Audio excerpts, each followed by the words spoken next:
আসসালামু আলাইকুম, welcome to my another video. আশা করি যে যেখান থেকে আমার ভিডিওটি দেখছেন আপনারা সবাই ভালো আছেন। আজকে তৈরি করব আমি দেশি মুরগি কষা।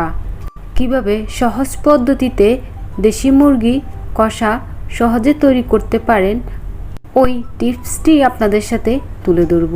চলুন শুরু করা যাক। আমি প্রথমে একটা পাইপিং বসিয়ে তাতে 1/3 কাপ তেল দিয়ে দিলাম। আমি আজকে হাড় সহ 600 গ্রাম মুরগি রান্না করব। তেলগুলো গরম হয়ে গেলে আমি তাতে 1/3 কাপ পেঁয়াজ কুচি দিয়ে দিব। পেঁয়াজগুলোকে একটু ভাজা ভাজা করে নিব কিছুক্ষণ সময় নিয়ে।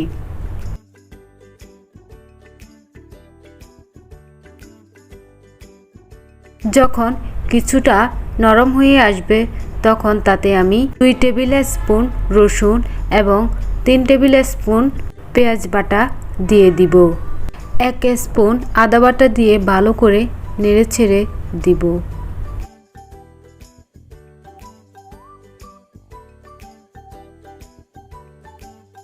তারপর দিয়ে দিব 2 স্পুন লবণ, 1 স্পুন মরিচ গুঁড়ো, হাফ স্পুন হলুদ গুঁড়ো, 2 স্পুন মশলা গুঁড়ো।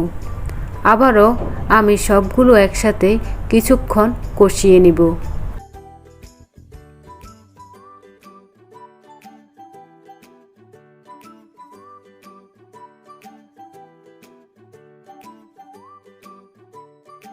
কষানো হয়ে গেলে আগে থেকে ধুয়ে রাখা মুরগির পিসগুলো আমি দিয়ে দিব। ভালো করে নেড়েচেড়ে দিব যেন মশলাগুলো মুরগির গায়ে ভালো করে লেগে যায়।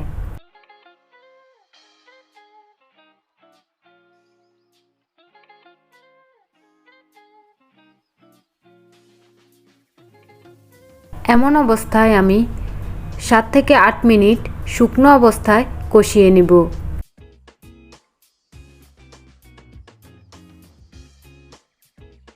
ঢাকনা দিয়ে রেখে দিব 7 থেকে 8 মিনিটের জন্য।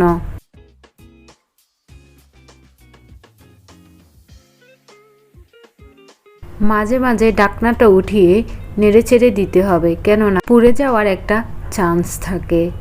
তাই সাবধানতাভাবে এই মুরগিটি কাছে থেকে ভালো করে নেড়েচেড়ে দিয়ে রান্না করে নিতে হবে।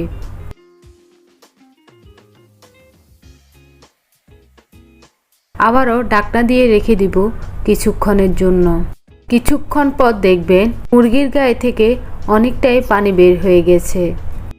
তারপর আমি কষানো হয়ে গেলে 2 স্পুন রেডিমিক্স মশলা ছিটিয়ে দিব। কাঁচামরিচের ফ্লেভার থাকার জন্য মুরগি কষানোর পরেই আমি কিন্তু মরিচগুলো দিয়েছি। আবারও ভালো করে নেড়েচেড়ে কিছুক্ষণের জন্য রেখে দিব। যখন পানিগুলো একদম শুকিয়ে যাবে তখন আমি তাতে 2 কাপ পানি দিব।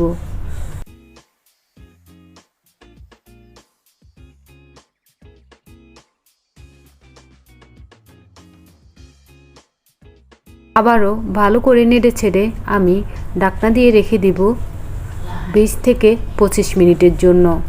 দেশি মুরগি রান্না হতে সময় একটু বেশিই লাগে, তাই যখন মুরগির মাংস ঝোলগুলো অনেকটাই শুকিয়ে যাবে তখন হাফ চামচ টারা জিরা মশলা ছিটিয়ে দিব। চুলা বন্ধ করে দিয়ে তারপর আমি আজিনোমোটো সামান্য পরিমাণে ছিটিয়ে দিব, শুধুমাত্র রান্নার স্বাদ আসার জন্য। আপনারা চাইলে এটা স্কিপ করতে পারেন। তারপর চলে যাব আমি পরিবেশনের জন্য। মুরগির মাংসগুলো এখন আমি একটা পরিষ্কার বাটিতে নিয়ে নিচ্ছি।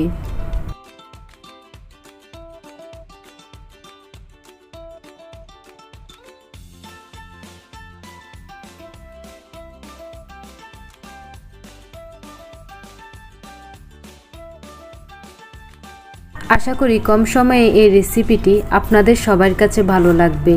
আর ভালো লাগলে আপনাদের মতামত জানাবেন, আমার পাশে থাকবেন। আর পাশে থাকার জন্য আমার চ্যানেলটি অবশ্যই সাবস্ক্রাইব করে রাখবেন নতুন নতুন ভিডিও পেতে। আজকে আর কথা বাড়াচ্ছি না, শীঘ্রই আবার নতুন কোনো ভিডিও নিয়ে হাজির হব আপনাদের সামনে। সে পর্যন্ত ভালো থাকুন। আল্লাহ হাফেজ।